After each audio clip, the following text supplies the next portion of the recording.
This is Summer Lynn from Chicago, Illinois. Just wanted to give a huge shout out to the Relay for all the love and support they've given my team and I. And make sure you stay tuned for all the latest boxing news. Welcome to the motherfucking Relay. We're covering today's top boxing news. Ow! Okay, and now it's time for our weekend recap. First up is the very abrupt match between Josh Taylor, Unified 140-pound champion Josh Taylor, Ring Magazine champion Josh Taylor, who made short work of Taylor-Khonsong. I mean, I had Josh stopping the guy, don't get me wrong, but I thought that Taylor had more than just one round in him. Josh Taylor stopped Taylor off a very short left hand to the body that left a lot of people scratching their heads and asking, was it a dive or a delayed reaction? In truth, a well-placed shot, a short punch, mid-range to inside, actually is in keeping with what we come to expect from Josh Taylor. That is his sweet spot, after all. Mid-range to inside, deep in the pocket. That is where he does his best work. Context is key that short hooks and short uppercuts are Josh Taylor's calling card at that range. So it's entirely possible that it wasn't a dive, it was a delayed reaction. I mean, I choose not to play devil's advocate because from where I'm sitting, I'm just glad that Taylor-Khonsong is out the way and we are that much closer to the Jose Ramirez fight. A match that ends this abruptly leaves us very little to think about moving forward and very little to recap. And it's not like Taylor-Khonsong was a world beater, per se. He wasn't. It's not like we expected all that much of him ahead of the match. For Josh Taylor, it was an obligation that he had to fulfill, a mandatory challenger that he had to satisfy. But for the boxing fan, for me and you, what this guy was a formality. A formality that has been brushed aside. No more, no less. So while the body shot and the subsequent reaction to it might have looked funny to some and legitimate to others, ultimately, I'm just glad that Taylor is out of the way. Glad that's all taken care of. That way, Josh Taylor has exceeded my expectations. I had Josh stopping the guy, just not in the first round, so congratulations to the Unified Ring Magazine 140-pound champion, the Tartan Tornado, Josh Taylor. We then move on to the last leg of the World Boxing Super Series' second season, the Cruiserweight final for the IBF Ring Magazine titles and the Muhammad Ali Trophy, the coveted Muhammad Ali Trophy, the battle between Breidis of Latvia and Charlo-Derevyanchenko of Cuba. And Breidis is one of these fighters that is criminally underrated, underappreciated. What immediately comes to mind when I think about this fighter is how it's the little things that make all the difference. The nuances, the subtleties. A fighter that does everything well. So well that nothing really stands out. That there is no glaring attribute you can put your finger on, but what is glaring is that he is controlling the fight and winning the match.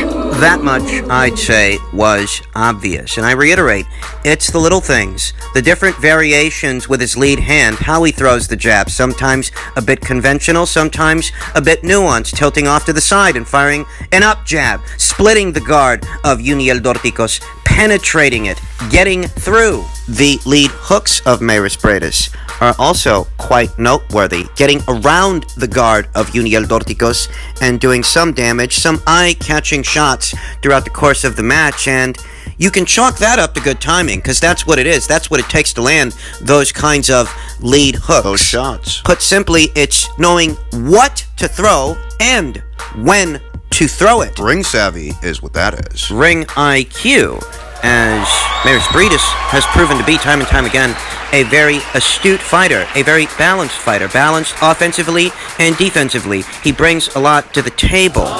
The punch selection of Breidis is also an area where you had to give him an edge. Look, Charlo-Derevyanchenko is a great physical specimen, durable guy, destructive puncher. But as far as punch selection goes, he really is a limited fighter. He is limited to that straight 1-2 from the outside coming in. And while that might fluster a guy like Andrew Tabiti, a guy who doesn't have the experience of a Breidis and the punch selection of a Breidis, the counter punching and the work rate of a Breidis, well, That trademark 1-2 from Breidis-Dorticos might be enough to fluster a guy like Andrew Tabiti. For Breidis, all that does is make Uniel that much easier to read, as Breidis-Dorticos' punch selection is quite limited. You know what punches he's looking to land, and you know when he's looking to land them. I mean, this is what I meant more or less when I said that the jab, the feints, the feet of Breidis would win the fight, and the dog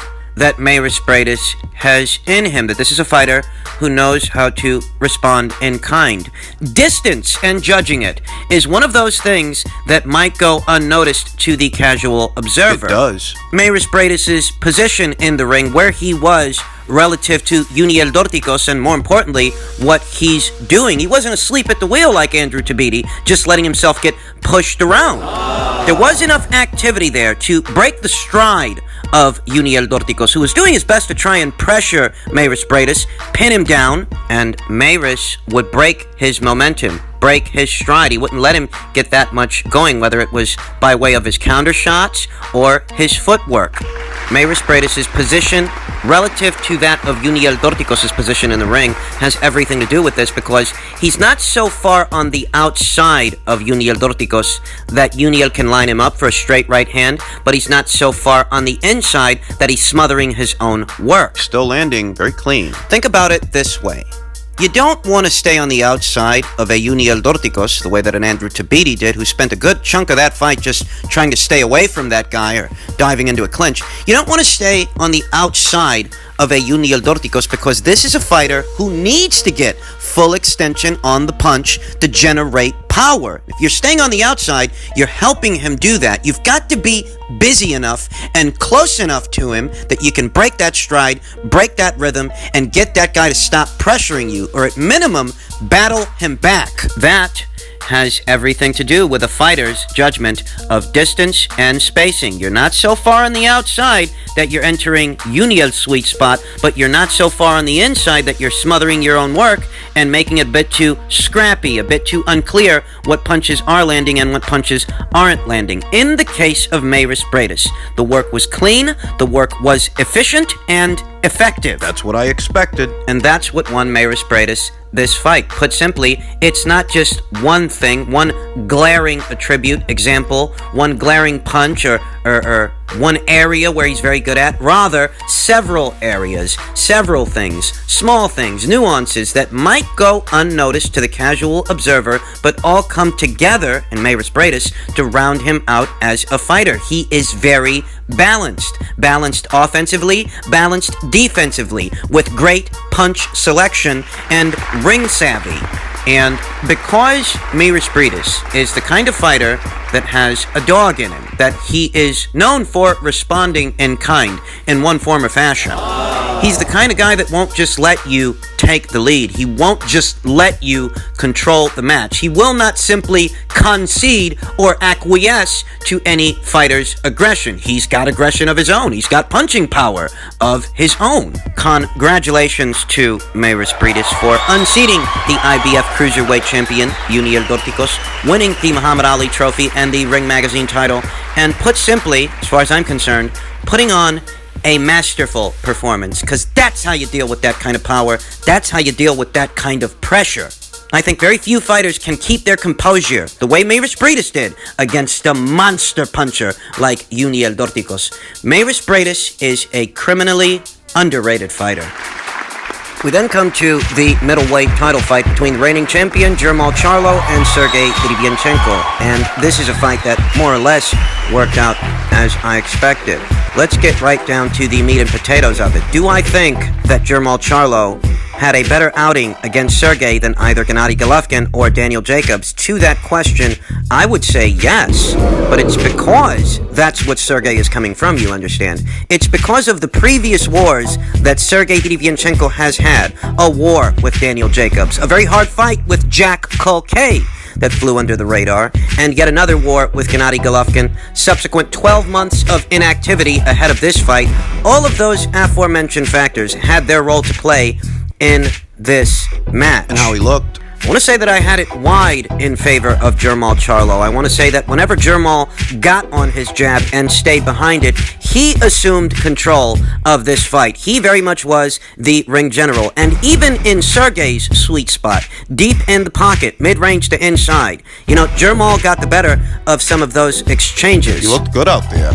What punches he decided to slip, what punches he decided to roll, how he was angling his torso, defending himself and countering in kind, it was all working for Jermall Charlo. But I reiterate, this isn't the kind of victory that you go shouting from the rooftops about, because in Derevyanchenko, what Jermall was facing was a fighter who had been through several wars in succession. Yes, handling Derevyanchenko communicates to the boxing community at large that Jermall is an elite level fighter. But I don't read that much into the victory. I'm not a slave to the moment for it, because Sergey is a war-torn fighter who's been through several wars already. And that is the version of him that Jermall faced. Not the unbeaten version that Daniel Jacobs faced, and it would be a gross oversight to not factor in the Gennady Golovkin fight, the very physically taxing Gennady Golovkin fight. The Golovkin fight that some people scored in favor of Sergey Derevyanchenko, but the Golovkin fight from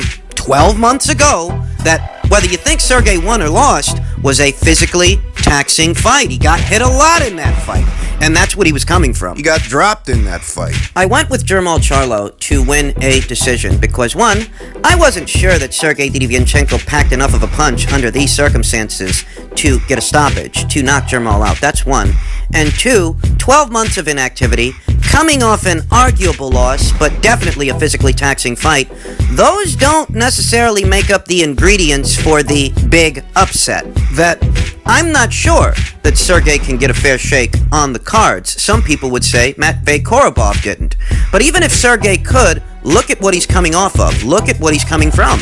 12 months of inactivity after a very physically taxing fight. That didn't communicate to me that Sergey would win this thing, and he didn't. So while Jermall Charlo won this fight, and won this fight wide, at least on my card, and that's more or less what I was expecting, a decision win. Jermall Charlo decision win, I think that fight fans, at least some of them, are being a bit overzealous and need to pump the brakes. That this victory, this singular moment in time, does not make Jermall Charlo the premier middleweight in the division. Far from it. A Demetrius Andrade victory would have communicated that a lot better than this, but at the prospect of facing Demetrius Andrade, what did Jermall Charlo say? He said he'd rather move up in weight than fight that guy. I mean, I liked how Jermall looked out there. And I picked him to win. I picked him to win a decision. That's what he did. So you can miss me with the accusations that somehow I'm diminishing his victory or quote-unquote hating, which is everyone's go-to explanation when they have no rebuttal to the talking points presented here.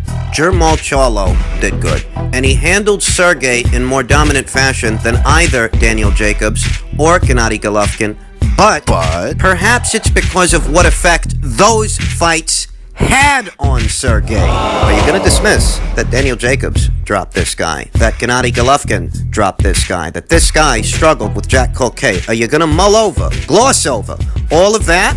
Ultimately, I think this was a good win for Jermall Charlo. I liked how he looked out there, but I'm looking at the whole picture, not just the nice parts.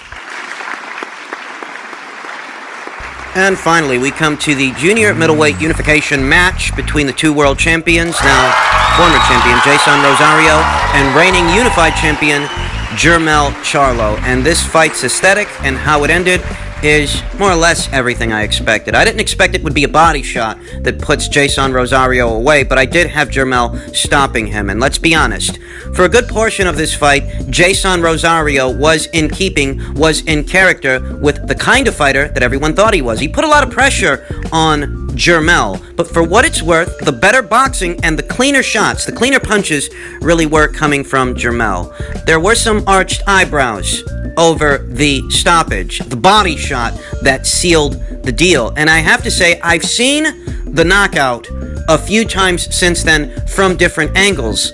Particular to this conversation, the ringside angle of the shot is the more revealing shot, because from that angle you can really hear the thud from when Jermel makes contact with Jason's midsection. How much was actually on that shot? During the live broadcast, you couldn't hear that thud quite as well as you could from the ringside vantage point. Look, Jermel Charlo's known for having a very strong jab. That's one.